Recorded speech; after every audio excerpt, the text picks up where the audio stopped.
Yeah. Awesome. Okay. Ready? Yep. Let's go. Let's laugh. We are imperfect after all. Okay. Hello and welcome to the Imperfect Us podcast. I'm Leanne Camilleri. And I'm Lisa Downs.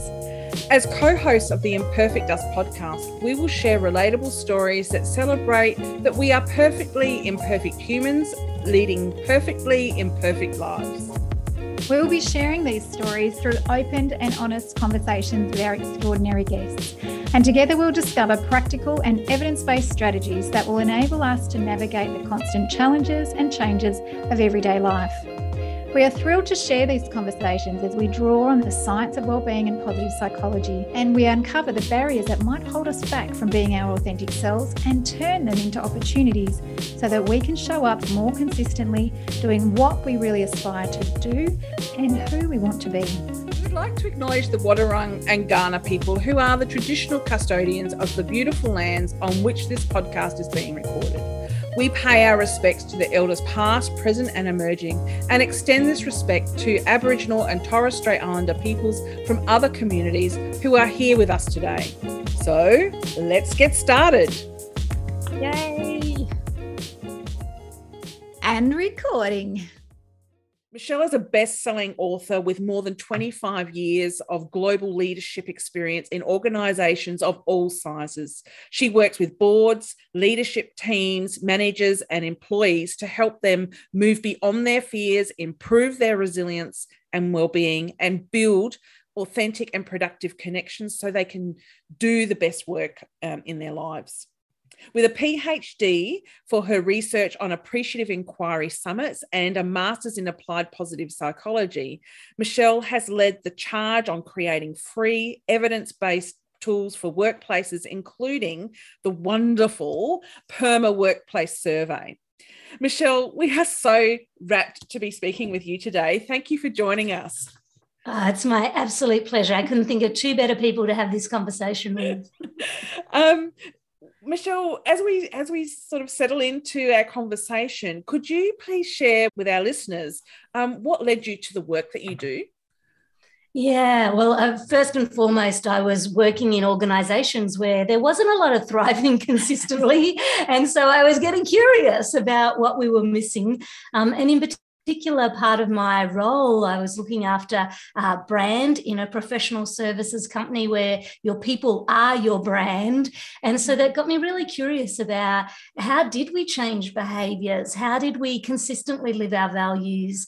How did we, in really tough and challenging and unpredictable circumstances, be resilient? How did we feel safe as we worked alongside each other? And the organisation I was in, although we were at the cutting edge of a lot of that work happening around the world, what I was seeing over and over again was we got compliance while leaders were really focused on those things. But the moment leaders' attention moved elsewhere, it tended to slip away. We didn't have commitment. And so that's what really led me to go and do my Masters of Applied Positive Psychology to see what else the latest research was finding that might suggest ways that we could go about doing that were evidence-based, but practical and busy-proof in very busy days. And then to go on and do a PhD around behaviour change to understand how did we get commitment? How did we make more of those behaviours sustainably stick? And you've done so much amazing work there in that space. It's always amazing to to see that, to be part of that, even in some cases.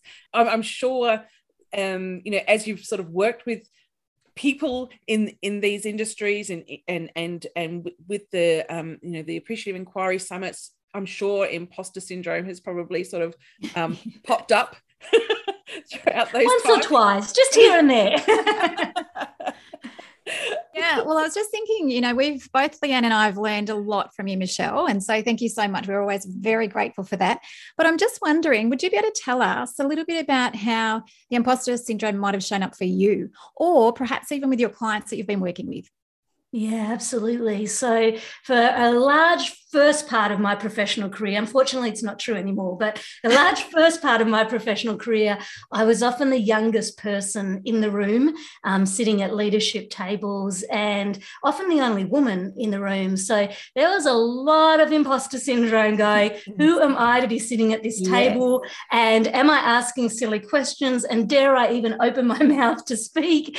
So I certainly spent, I would say up until my sort of early mid-30s, feeling a lot of the time in the room that I was the imposter.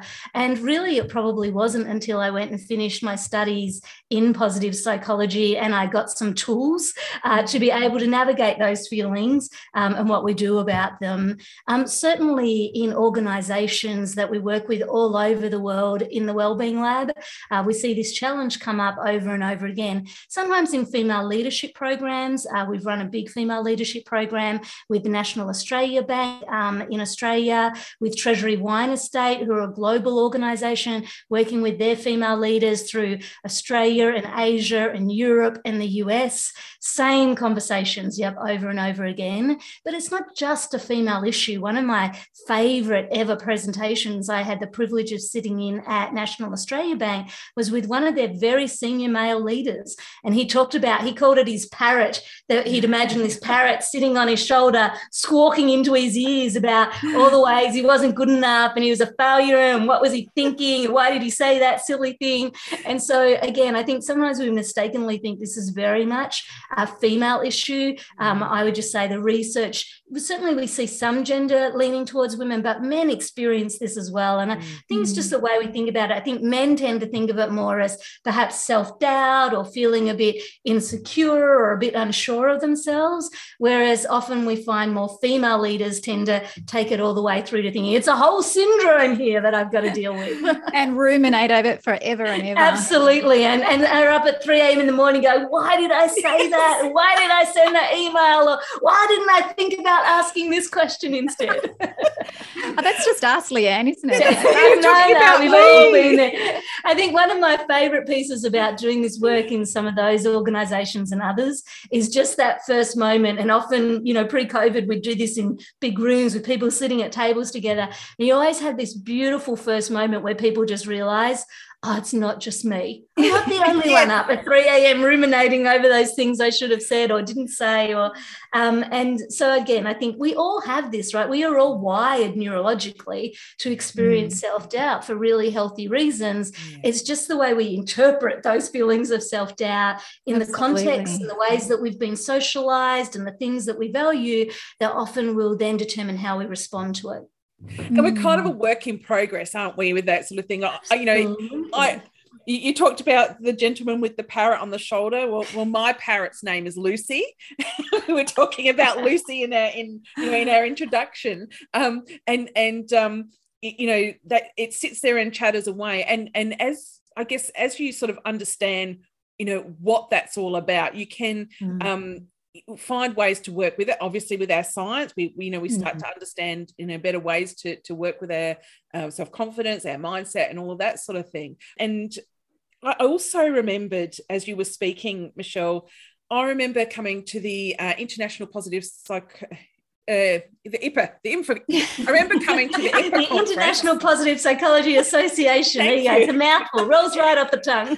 And IPA sounds great. And I came to your session. This was in 2017, I think. Anyway, this was in Montreal, so I was very excited to be there and very excited to be in the room. And you hosted a session on, I can't remember exactly what it was. I think it was women in leadership. And we did this exercise where we had to introduce ourselves as a man. And then we had to, like a confident man would. Yeah. Like a confident man would. Yep. Lisa, this was a fantastic experiment because, we introduced ourselves as a man and you kind of felt strong in yourself. Open. Yeah. Everybody's body changes. Yeah. Like they walk a bit more sturdy, the shoulders go back, the handshakes were much more vigorous. Yeah. We've done this in rooms all over the world. And also it's always the same. It's just fascinating. and then, you know, then we had to do it as ourselves. And I as a confident woman. Well, no, you did it as a confident woman because we had mixed genders. Yes, often when we do this exercise, we have mixed genders in the room, which makes it even more interesting. And so first we'll get you to do it as a confident man and then as a confident woman. And so that's always a lot gentler. Like there's a lot, and the conversations are longer, right? People don't move on as fast and there's more touching, like, you know, touching on the shoulder or on the side of the there's a lot more head nodding that goes on. And then after we teach you that some of the skills, then we get you to introduce it yourself. And there you just see people more kind of moving in their own way and in their own skin. But it is always interesting just seeing these ideals that we associate with what confidence means. Yeah. It was an impactful experience, that is for sure. Michelle, in our wonderful world of the science of well-being, now how can we use this science to stand up to our imposter thoughts? Do you have any tools or strategies that's helped you to work with your clients or you? So many. We're finding exactly the same. So I'm going to give you some of my favourites. And all of these, you know, full disclosure, have been self-experimented on extensively. As I said at the start, really for me, when I began diving into the research around wellbeing and positive psychology, it gave me a toolkit for so much of this where I was perhaps getting in my own way unnecessarily and leaking a lot of energy in the process around those fears of not being good enough, right? At the heart of so much of this is the fear I'm not good enough to be liked, to be loved, to be worthy of doing the work that I want to do in the world. And so, you know, for me, probably the biggest piece, and I find this true of many of the clients I coach or work with in organizations, is just the reframing about what that feeling of not being good enough is. And, you know, we were talking even before we started about some of the new research coming out around imposter syndrome from amazing people like, and here's my, you know, not good enough mindset coming into play as I try to pronounce her name, which is not one of my strengths. So just full apologies up front if I've, you know, completely not done this justice. But Basmia Tufik, who's at MIT Sloan, and she's doing this beautiful research around things like, is imposter syndrome even a syndrome? Like, does calling it a syndrome mean that we start in with a mindset that there's something wrong with me for feeling this way and I need to get rid of this feeling? And I think for me, you know, one of the most important things I've ever learned out of the science is that nature wired us to be perfectly imperfect. We're not meant to have it all figured out. We're not meant to be getting it right. Thank all goodness the for time. that. Exactly. And as Professor Carol Dweck once told me when we were talking about her research on growth mindset, she was like, congratulations, Michelle, you're human just like everybody else. Take the pressure off. And I was like, Carol, I will. Thank you so much. And so just that we are, and nature wants us to be perfectly imperfect, not because we're poorly designed, but because we need to be able to adapt as what's important to us changes, as the world around us changes. If we were perfect specimens, then we wouldn't have that adaptability. And so I think even just thinking at the outset, are my feelings of self-doubt, is my feelings of being an imposter, is the fear that I'm not good enough, is this actually a problem, or is it a really healthy adaptive mechanism for me to be able to navigate the world and the way in which I show up with it? So just for me, that first reframing that I'm meant to be perfectly imperfect, and as Carol said, take the pressure off, that was just an amazing aha moment. And I think it's really interesting seeing Basima's research coming through now, starting to test what is the impact when we see something as a syndrome versus if we start to see this as just, it's a feeling, you know, those experiences are feelings that we have, they're data that our brain and our body are giving us. And what she is finding and other researchers are finding is that those feelings, of course, just like any others, are neither good nor bad in and of themselves, but it's one being being aware of the data. Okay, I'm feeling like a fraud here, or self-doubt is hijacking me, or I completely feel insecure and not good enough in this moment. And then what do I want to do with that feeling? What's right for me? What's right for the people around me? You know, I always say you don't want to get rid of self-doubt. We have self-doubt for really healthy reasons so that we don't take stupid risks or repeatedly make dumb mistakes, right? Yeah. So I'm always very cautious. If anybody's promising me they'll get rid of my self-doubt, I'm like, really? I feel like perhaps I need to hang on to a bit of that. So again, when we experience that feeling of not good enough, I feel like an imposter, I'm in over my head, I'm having all these feelings of being insecure and feeling self-doubt, the question really is this helping me or is it hindering me? And so even any of our basic mindfulness, self-awareness practices helps me then tune into that feeling, emotional intelligence, emotional flexibility, just like, I notice the feeling and now I need to think about, is this good for me? Actually, it's very healthy for me to feel self-doubt here, so I don't take on a massive risk that I'm actually not ready for. And that was, Busmia's research was finding that sometimes those feelings of being an imposter are exactly what we need to ask for help. Or to go and seek more counsel, or to get somebody to assist us that has a strength in that area already, rather than taking on something that we're not ready to do yet ourselves. Or is it actually holding me back? And if it's holding me back, how might I reach for my strengths in this moment? Or how might I reach for my growth mindset and know that I'm just not there yet? And the only way I'm going to get there is to dive in here and have a go. And it's the learning that comes from this that's more important perhaps than the outcome. Or of course, my go-to favorite is my self-compassion. And you guys know I'll often put one hand over the opposite wrist. Even when I'm presenting, I'll do it behind my back, or when I'm at a meeting, I'll do it under the table.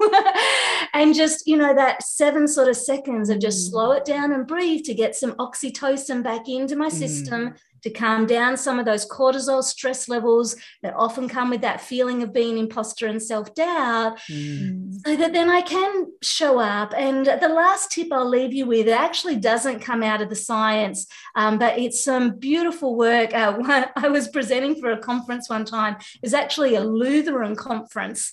And so, you know, I was there and there was a pastor before me, Nadia Boltz-Weber, and she was giving this amazing sermon on why we don't want to be the best versions of ourselves. And I'm sitting there having a massive moment of self-doubt in this huge auditorium. Okay, I'm about to get up and present on how to be your best self. I've got a little positioning problem here. Like, what am I going to do with this? But the more I was listening to Nadia, what I really loved in her message is actually, if we are perfect or we present as perfect, only ever show the best versions of ourselves to the world, there's nothing for people to grab onto, right? Like, it is our imperfections, our willingness to be vulnerable that make other people feel safe with us, because they know they're perfectly imperfect as well. Maybe that's why we get along so well. Absolutely, exactly. And so, you know, the other thing, when I'm reaching for my self-compassion, I like to remember Nadia has this beautiful line, and I won't get it exactly, but I highly recommend you can look up her work on YouTube. She has some great books around this. But the fact that our imperfections give us our rough edges for other people to hang on to.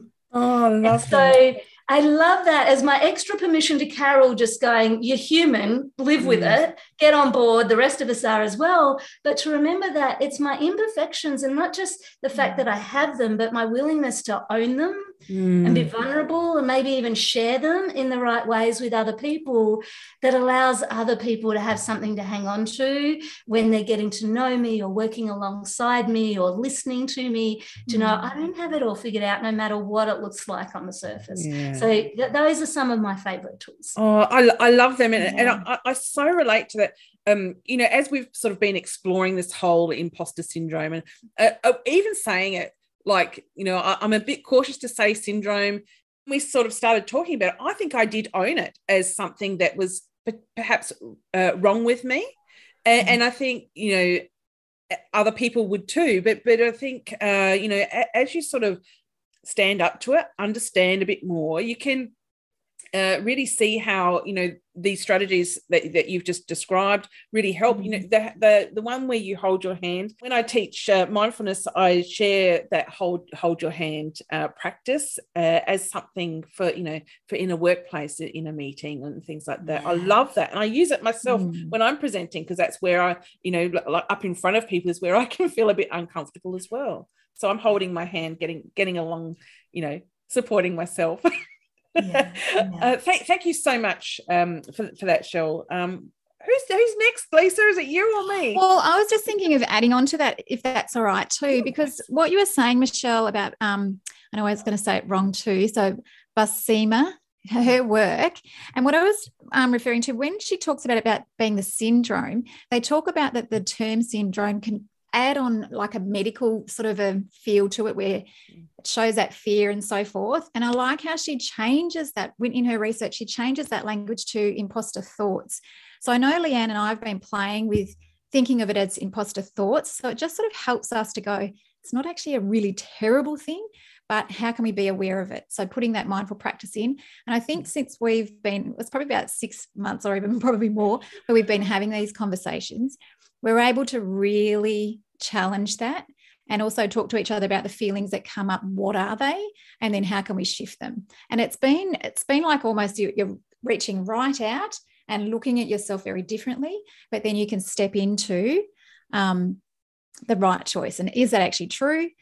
Probably not. What's another perspective? And move forward. So thank you. And I think again, what I'm hearing there, Lisa, is you bringing in some of those beautiful kind of cognitive behaviour sort of skills about what's the story I'm telling myself? How true is this story? Are there any other explanations?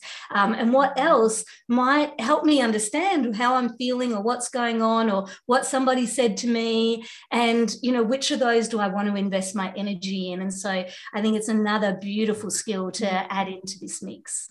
And one other great strategy that you use in some of your labs as well, Michelle, is the learning loop. So Leanne and I have been experimenting with that as well. So the questions and just the whole process, it allows us, it is part of learning, knowing who we are. And then when those posturing thoughts really hit hard, having that moment to go, hang on, what just happened? What went well? What didn't? Is that story even true? All of those things. The learning loop's been really useful as well. Yeah, and that for me too has been a great exercise in both growth mindsets and self-compassion of going, okay, what did I try here?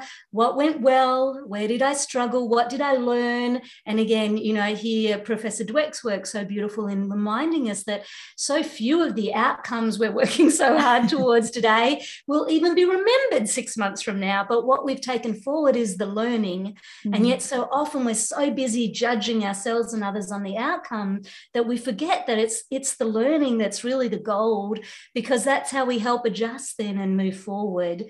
So we definitely find that learning loop again has helped so much for me, just to, as Carol said, embrace my common humanity and get on board with it. The other piece, Adam Grant recently had a beautiful episode on his work life podcast, and there he was talking about insecurities. And again, I think we can sort of think here everything from imposter syndrome right through to self-doubt and insecurities and all the steps in between. But he was also breaking it down in a helpful way that I've played with since, about that there's a kind of a time continuum of different skills that might help us before, during and after, those feelings or thoughts of self-doubt or imposter syndrome or not good enough or insecurity coming up for us. And he was talking about, before is that kind of exactly to what you were just talking about, Lisa, that, challenge the story, perhaps embrace the insecurity and taking the time just to prepare and stabilize ourselves. In his book, Originals, he shares some really interesting research there from psychologist Julie Norem. And she talks about defensive pessimists and why sometimes, right, that self-doubt can feel like it's defensive pessimism, or, Professor Brené Brown talks about that foreboding joy, right? We're going to take the worst possible scenario here because everything good after that will surprise us. But Julie's research shows that defensive pessimism, when we do it intentionally, can actually be a great strategy if we're feeling like we need to do a bit more preparation, or we need to challenge that parrot on our shoulder. What was yours name, Leanne? What was Lucy. Lucy. We need to challenge Lucy in there, or just, to stabilize ourselves, to go, what, I'm stretching right outside my comfort zone here. It feels super uncomfortable and I'm okay. Or to get some help, to have somebody in our corner there. The second stage then on that time continuum of self-doubt he was talking about was that during, I'm in the moment and oh my goodness, it's not going as planned. And that to me is where the hand over the opposite wrist, or that wise and kind coach. Do you have a different parrot or creature on the other side, Leanne, to balance Lucy ever? No, I don't. Maybe we need, we need that one on the other side, so that when Lucy needs to quieten down, we've got whatever it is on the other side. But that I think about my Ted Lasso kind of moment, right? Like, what would Ted be saying to me in this moment? So that kind of in the during, so that we don't get hijacked by anxiety or, unhelpful stress responses. And then the after part of the time continuum. So, again, when I first started trying to teach some of these skills to people, I'd have to leave my self-critical part at the door before I go into the room to present. And I'd have a little chat with myself to say, I'll be back to pick you up afterwards. And on the ride home, you can tell me all the ways I got that wrong. And so I think, often after we've, experienced self-doubt or that feeling of an imposter, we tend to use our inner critic to beat ourselves up. Again, often thinking that we're somehow protecting ourselves or maintaining our motivation.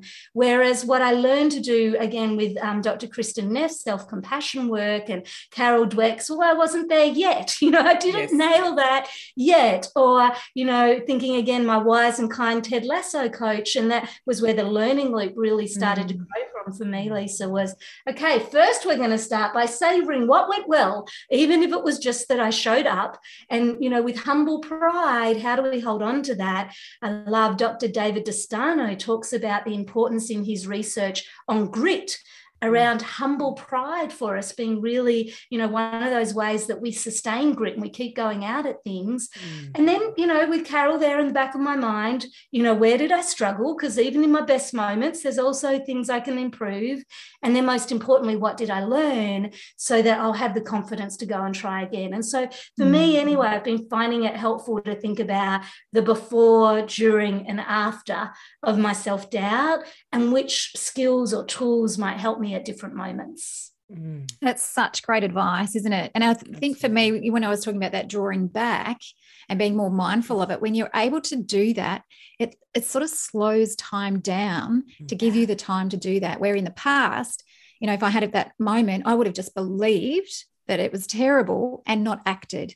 And so that, like you said before about that cognitive behavior change, is that I wouldn't have been able to do that. But now the skills and the tools that we're using are helping us to grow forward and having much more confidence, actually, I've noticed. I'm feeling more confident in myself. I feel like I have the tools right there. And if that one doesn't work, then I can use another one. It's just so adaptive. So, so thank you, Michelle. Well, it becomes that self-perpetuating cycle, right? That you're out there trying more, so you're learning more. And then the way you're reflecting on what you've learned and how you went is helping build your confidence. So you're starting to get that really beautiful upward cycle, upward spiral of learning and growth happening. Isn't it beautiful? It is. It works like magic, but it's just knowing where to start with it. And actually just having a go at starting it, finding a tool, having a go, see what happens, and pop that learning loop in there. Oh, I could go on forever. Yes, we could. We could. The field of positive psychology is really evolving, and it's, especially now that we're finding challenging times, uncertain times. We were going to ask you, and I don't know if you're ready for this one or not, but are you able to share any thoughts about how we can better support the well-being of others?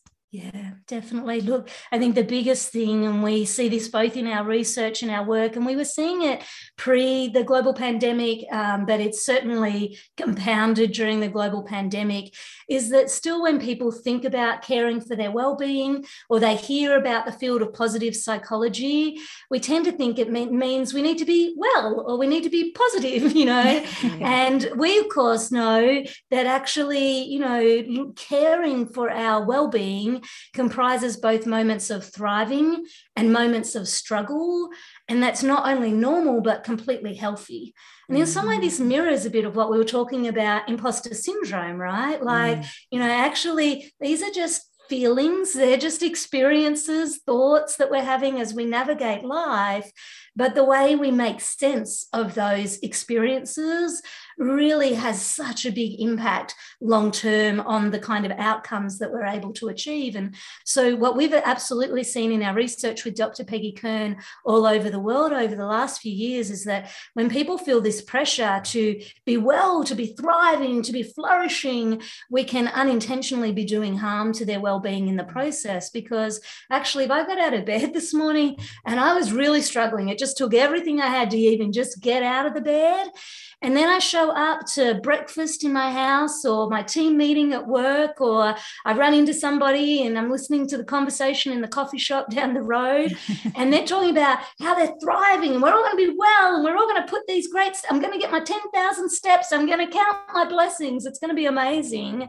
Then, oh my God, I just want to go back to bed, right? Like it was all I could do just to get here. Now I've got to be well on top of that. And so we often unintentionally create more stigma and shame and isolation for people when we only frame well-being in that context of we're going to thrive, we're going to be well. So I think positive psychology is continuing to understand more and more that balance that so many of the great ideas, theories, tools, practices that we can offer, that we need to be doing so in intelligent ways that understand that, there can absolutely be lots of upside to these things. And there should always be some cautions and caveats that go along with that. And how do we make room for the and, is the way we talk about it in our team? Where's the and that sits alongside? So it's not just that we're all thriving, but we're thriving and we're giving permission for struggle. We're not just all going to be super confident. It's an and we're going to make room for self-doubt and feelings of being an imposter and insecure. That is healthy and normal ways to operate. So I think just making more room for the and for a bit more balance so that we're not unintentionally doing harm to the very people we want to help, including ourselves. And I think great advice. Such great advice. Absolutely. And when you put well-being in perspective, it can be I'm going to say it, life-changing for some. All of a sudden, what? You're telling me it is okay to struggle? And here I have been caught up in this space thinking I'm depleted, but this is a moment in time, and the beauty of understanding where I'm at with my well-being gives me an opportunity to leverage. Just understanding is I'm already having that understanding. I'm already propelling myself forward. Yeah. And it's like the imposter syndrome reframing we were talking right at the top, right? The moment that I don't think this is a syndrome I'm stuck with forever, or a syndrome I have to cure, or otherwise I'm never going to, live the life I want to live. And back to that experience of, having these conversations with people all over the world in rooms, and you just see people's shoulders, oh, well, that's a weight off, like I was with Carol Dweck. And it's the same with wellbeing, Leanne, to the point that you're making. The moment you give somebody permission to know that it is normal and healthy, that caring for your well-being is going to comprise moments of thriving and struggle, and that's going to ebb and flow, and it's not necessarily just going to go up and up and up, and there's nothing wrong with you, and that's the case. You just see that, thank goodness, right? We often will talk to both workplaces and individuals and go, this is the lowest hanging fruit we find when it comes to helping people care for their well-being, is to just take the pressure off this idea that well-being means if we're not well, somehow there's something wrong with us and we're in need of fixing. I'm going to add too onto that, guys. I was just thinking about how awesome the PERMAH survey is. And I have, over the last, I think 5 years, completed the survey, and each time learnt more and more about myself. And I loved the addition about the amps that you popped in there, and the confidence and the motivation. But what I found for me that was really interesting is my results sat in the thriving despite struggle. And I was so excited to really peel that back for myself, because I was struggling at that time, particularly. And I actually sit there all the time, must be who I am. But I am so excited that I know that I have the ability to thrive, and I also have that ability to sit in that struggle, and it's still okay. And then the tools that come with that help you to work out, well, is there an area that I really want to, leverage a little bit further, or is there one I might need to dial back a little bit? So it's just phenomenal. And it's been, like you say, Leanne, life changing for me. It's just really enabled me to be a little bit more aware of who I am and who I also want to become. So thank you. And interestingly, guys, like we've measured workers in Australia over the last 4 years between those categories. So we started, pre-COVID times and bushfires, and then in the start, and then, right up until I think sort of April, May last year in 2021 was the last time we measured. And Lisa, just to your point on that, and I know Dr. Kern was so excited about this when we were seeing the data come out, was what we saw was that people who were telling us that they were just consistently thriving, no struggle there, I'm consistently thriving, was then when challenge hit, when the global pandemic first started, we saw, not surprisingly, the percentage of people in that category drop, almost by half. But they didn't necessarily, Lisa, to your point, just become that they were living well despite struggle. They were able to thrive even in the face of struggle. For a lot of them, we found it was like they'd gone from swimming in the backyard swimming pool of well-being to being thrown into the open sea of well-being. And so they really came down to just being able to get by at that time. Whereas our people who were living well despite struggle, thriving despite struggle, showed much more resilience than when the global pandemic was hitting, because partly to what you're describing, Lisa, they already had some confidence that they could get through struggle. But also, I think, again, if we think about how much loneliness and isolation impacts our well-being, and the challenge we still have around the stigma of anxiety and depression and things like that in so many societies, there was that authentic pride. There was that humble pride there about exactly as you're describing. I can do this. I might need to ask for help. There might be days where I'm down on my knees. There might be days where I can't get out of bed and I just need to stay there. And that's okay. I'm not broken. There's nothing wrong with me. This is completely normal given some of the struggles I might be facing right now. So yeah, that for me is one of my favorite parts of the tool. And I think you don't need the PERMAH survey to do that. Like, it's there and it's freely available for people if they want it. But I think just back to your question, Leanne, of just that normalizing that caring for our well-being is thriving and struggle. And that's not just okay, it's perfectly healthy. I think that is, that's my hope, that over the next few years, that will just become the commonplace understanding on this. What a world that'll be. Absolutely. And, Michelle, thank you so much for all the recommendations that the people that you've referred to. I forgot to mention, imperfectly, Anne, I forgot to mention that we will share links to the people that you've mentioned, as well as the PERMAH Wellbeing Survey in our show notes. Besides your own fantastic work, which we will share in the show notes, is there a book, a podcast, TED Talk, that you might recommend for our listeners today? So I'm going to give you two. One, and it's not in the science, but it must be so grounded in the science, is Ted Lasso. I think Ted Lasso is just positive psychology in entertainment form, and you get to laugh along the way, which is just, it's all gravy to me. So one with that. Two, more in the field. I actually love Kristen Neff, Dr. Kristen Neff in the self-compassion work, has a wonderful TED Talk, and she talks in there about the difference between self-criticism and the impact it has on our ability to achieve our goals across all domains, and self-compassion. Now, it's a few years old, and she's got great books and things like that if you want to go more, but I actually think that TED Talk is a wonderful description of the difference between self-criticism and self-compassion and the impact they can have. Oh, She's got an amazing book too, which is fabulous. Yeah, lots. And she's got a great new workbook that came out last year. So lots of, but I love that TED Talk, and I find it's often not found and underrated. I highly recommend it. Oh, thank you. Well, we're going to explore it, and if we can't find it, we'll be coming back. Yeah, let us know. and as Ted Lasso, I have started watching, rewatching, because I need my fix. I can't wait for. I haven't started, so I need to start it. Oh, Lisa, you've got so much joy ahead of you, mate. Oh my goodness, I might start it tonight. So, Michelle, I'm just wondering, where is the best place for people to find out more about you and the incredible work that you're doing? Yeah, head over to the wellbeinglab.com. That's where we've got lots of our wellbeing work. You can find the PERMAH survey and the like. But otherwise, MichelleMcQuaid.com is where you'll also find all of our 250 podcasts from the last few years on making positive psychology work.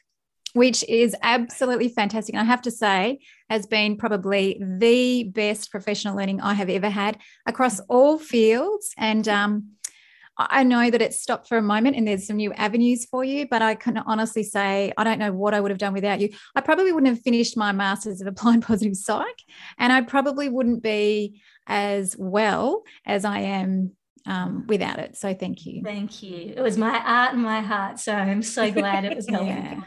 Can I just say as well, because and I probably have a little bit of invested interest here, but we did have the Positive Psychology Playground, which was wonderful on Facebook. You have actually moved your platform now. Would you mind just sharing with people, if they were part of, enjoyed the playground, where they might find that platform now? Yeah, so head on over to LinkedIn and look for the Wellbeing Lab. So we're starting to rebuild up that community. We'll be having Q&As and some live chats and things like that coming up in the coming months. So head on over to LinkedIn and either look for Michelle McQuaid or the Wellbeing Lab, and that will get you to where you need to be. Oh, thanks so much. Michelle, we would love for you to share one of your favourite self-care strategies that the audience might enjoy today. So many, but lately I've really been enjoying, and again, I will probably stuff this pronunciation up, so, embrace my perfect imperfection here, but Qigong. So I've got a little app on my phone, and I've been doing sort of 15 minutes of just very simple, and I've done yoga and I run and Pilates and things like that at different times, but I'm really just enjoying the gentle movement of energy each morning with that. And I have, this was my New Year's new art sort of play, just taken up some singing training. So I'm actually having a lot of fun, warbling very badly, doing trills, and my children are like, "Can you shut the door?" But I'm having a blast. So oh my goodness, they're my two self-care ones at the moment. Thank you so much. So Michelle, thank you so much for joining us today. We've been so blessed to have this conversation with you, and we are so grateful. So thank you so much. How good was that, Leanne? Oh my God, that woman is just so amazing and so knowledgeable about all of the research, which I love. But I have so many more ideas about how to, keep learning about those, not really the imposter syndrome, but more sort of the imposter thoughts and how we can use that as our motivation. Oh, absolutely. And well, I guess I have some bias here because, I've known Shell's work for a long time and I love it. And she is like a walking computer, isn't she? I don't know where she stores all this information. Have imposter syndrome about that. No, I am just actually so in awe of her knowledge and what she shares. She's so generous as well, which I just love. But she also normalises things, doesn't she, Leanne? Like she just makes it so easy to understand. And then therefore what I've gained from her, the same with you with the amount of years, working and learning with her, is that she helps you to just act on something and experiment with it. And if it fails, oh well, that's a first attempt in learning. Yeah. But if it doesn't, you're continually growing and improving. And I love that. And I love being able to share that with the kids that I work with at school. Yeah. It's so important. So I'm really grateful that we're doing that in our podcast. Me too.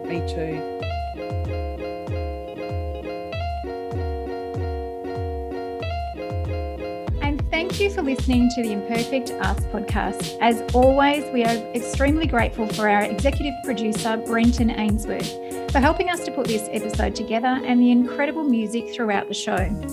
If you enjoyed this podcast, please share it with someone you care about. And we would be grateful if you could rate this podcast on iTunes.